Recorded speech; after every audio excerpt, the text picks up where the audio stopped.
আসসালামু আলাইকুম বন্ধুরা, আপনারা যারা 18তম নিবন্ধনে অকৃতকার্য হয়েছেন তাদের কোনো ইনশাল্লাহ চিন্তার কোনো কারণ নেই। কারণ হচ্ছে যারা অকৃতকার্য হয়েছেন এবং অন্যায়ভাবে অকৃতকার্য করানো হয়েছে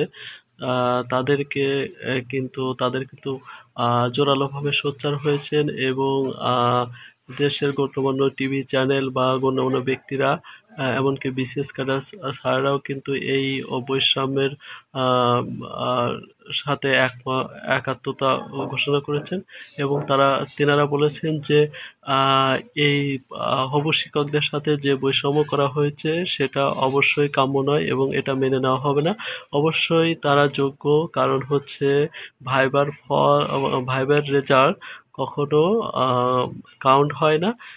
সেই ক্ষেত্রে সবাই চাকরি পাওয়ার যোগ্য, কারণ হচ্ছে তারা 19 লাখ প্রার্থীর সাথে কম্পিটিশন করে একের পর এক কম্পিটিশন করে এই শেষ পর্যন্ত এসে পৌঁছেছে।